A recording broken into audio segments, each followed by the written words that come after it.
حضور اقدس صلی اللہ تعالی علیہ وسلم کے والدین کریمین کے بارے میں علماء کا اختلاف ہے کہ وہ دونوں مومن ہیں یا نہیں ہیں۔ بعض علماء ان دونوں کو مومن نہیں مانتے اور بعض علماء نے اس مسئلے میں توقف کیا اور فرمایا کہ ان دونوں کو مومن یا کافر کہنے سے زبان کو روکنا چاہیے اور اس کا علم خدا کے سپرد کر دینا چاہیے، مگر اہل سنت کے علماء محققین مثلا امام جلال الدین سیوطی و علامہ ابن حجر حتیمی و امام قرطبی اور حافظ الشام ابن ناصر الدین اور حافظ شمس الدین و مشقی و قاضی ابو بکر ابن العربی مالکی و شیخ عبدالحق محدث دیلوی و صاحب الاقلیل مولانا عبدالحق مہاجر مدنی وغیرہ رحمہ اللہ علیہم کا یہی عقیدہ اور قول ہے کہ حضور اکرم صلی اللہ تعالی علیہ وسلم کے ماں باپ دونوں یقیناً بلا شبہ مومن ہیں۔ چنانچہ اس بارے میں حضرت شیخ عبدالحق محدث دیلوی رحمہ اللہ تعالی علیہ کا ارشاد ہے کہ حضور صلی اللہ تعالی علیہ وسلم کے والدین کو مومن نہ ماننا یہ علماء متقدمین کا مسلک ہے، لیکن علماء متاخرین نے تحقیق کے ساتھ اس مسئلہ کو ثابت کیا ہے کہ حضور صلی اللہ تعالی علیہ وسلم کے والدین بلکہ حضور کے تمام آباء و اجداد حضرت سیدنا آدم علیہ نبینا علیہ الصلوۃ والسلام تک سب کے سب مومن ہیں، اور ان حضرات کے ایمان کو ثابت کرنے میں علماء متاخرین کے 3 طریقے ہیں۔ اول یہ کہ حضور صلی اللہ تعالی علیہ وسلم کے والدین اور آباء و اجداد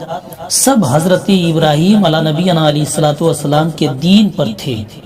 لہذا مومن ہوئے۔ دوم یہ کہ یہ تمام حضرات حضور علیہ الصلوۃ والسلام کے اعلان نبوت سے پہلے ہی ایسے زمانے میں وفات پا گئے جو زمانہ فرت کہلاتا ہے، اور ان لوگوں تک حضور علیہ الصلوۃ والسلام کی دعوت ایمان پہنچی ہی نہیں، لہذا ہرگز ان حضرات کو کافر نہیں کہا جا سکتا بلکہ ان لوگوں کو مومن ہی کہا جائے گا۔ سوم یہ کہ اللہ تعالی نے ان حضرات کو زندہ فرما کر ان کی قبروں سے اٹھایا اور ان لوگوں نے کلمہ پڑھ کر حضور علیہ الصلوۃ والسلام کی تصدیق کی، اور حضور کے والدین کو زندہ کرنے کی حدیث اگرچہ بذات خود ضعیف ہے مگر اس کی سندیں اس قدر کثیر ہیں کہ یہ حدیث صحیح اور حسن کے درجے کو پہنچ گئی ہے، اور یہ وہ علم ہے جو علماء متقدمین پر پوشیدہ رہ گیا، جس کو حق تعالی نے علماء متاخرین پر منکشف فرمایا، اور اللہ تعالی جس کو چاہتا ہے اپنے فضل سے اپنی رحمت کے ساتھ خاص فرما لیتا ہے۔ اور شیخ جلال الدین سیوطی علیہ الرحمہ نے اس مسئلے میں چند رسائل تصانیف کیے ہیں اور اس مسئلے کو دلیلوں سے ثابت کیا ہے، اور مخالفین کے شبہات کا جواب۔ اسی طرح خاتم المفسرین حضرت شیخ اسماعیل حقی رحمہ اللہ علیہ کا بیان ہے کہ امام قرطبی نے اپنی کتاب تذکرہ میں تحریر فرمایا کہ حضرت عائشہ صدیقہ رضی اللہ تعالی عنہا نے فرمایا کہ حضور علیہ الصلوۃ والسلام جب حجۃ الوداع میں ہم لوگوں کو ساتھ لے کر چلے اور مقام حجون کی گھاٹی پر گزرے تو رنج و غم میں ڈوبے ہوئے رونے لگے، اور حضور کو روتا دیکھ کر میں بھی رونے لگی۔ پھر حضور اپنی اونٹنی سے اتر پڑے اور کچھ دیر کے بعد میرے پاس واپس تشریف لائے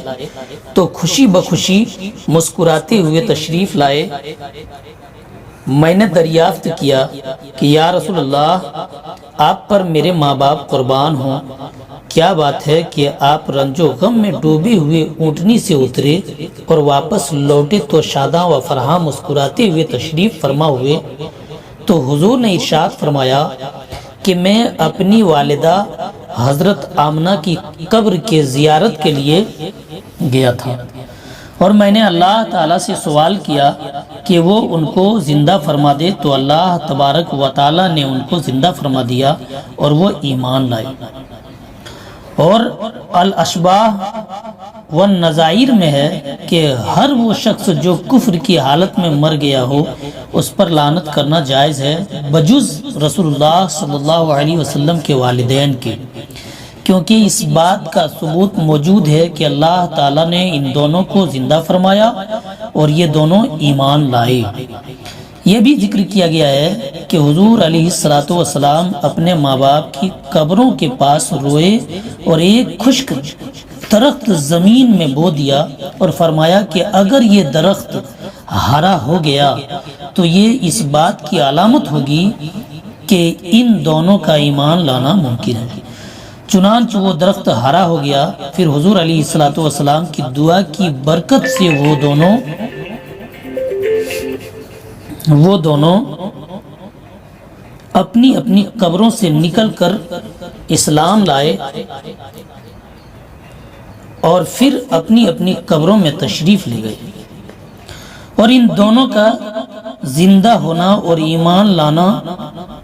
نہ عقلاً محال ہے نہ شرعاً، کیونکہ قرآن شریف سے ثابت ہے کہ بنی اسرائیل کے مقتول نے زندہ ہو کر اپنے قاتل کا نام بتایا۔ اسی طرح حضرت عیسیٰ علیہ السلام کے دست مبارک سے بھی چند مردے زندہ ہوئے۔ جب یہ سب باتیں ثابت ہیں تو حضور علیہ السلام کے والدین کے زندہ ہو کر ایمان لانے میں بھلا کون سی چیز مانع ہو سکتی ہے؟ اور جس حدیث میں یہ آیا ہے کہ میں نے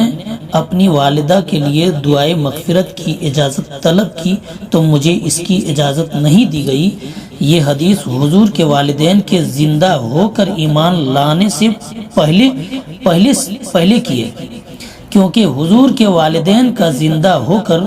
ایمان لانا یہ حجت الوداع کے موقع پر ہوا ہے، جو حضور کے وصال سے چند ہی ماہ پہلے کا واقعہ ہے، اور حضور کے مراتب و درجات ہمیشہ بڑھتے ہی رہے، تو ہو سکتا ہے کہ پہلے حضور کو خداوند قدوس نے یہ شرف نہ عطا فرمایا تھا کہ آپ کے والدین مسلمان ہوں، مگر بعد میں اس فضل و شرف سے بھی آپ کو سرفراز فرما دیا کہ آپ کے والدین کو صاحب ایمان بنا دیا۔ اور قاضی امام ابو بکر ابن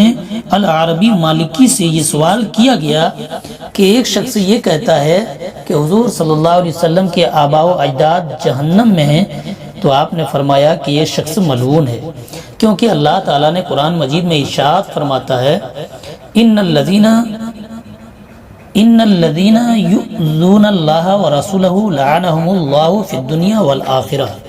یعنی جو لوگ اللہ اور اس کے رسول کو ایذا دیتے ہیں اللہ تعالیٰ ان کو دنیا و آخرت میں ملعون کر دے گا۔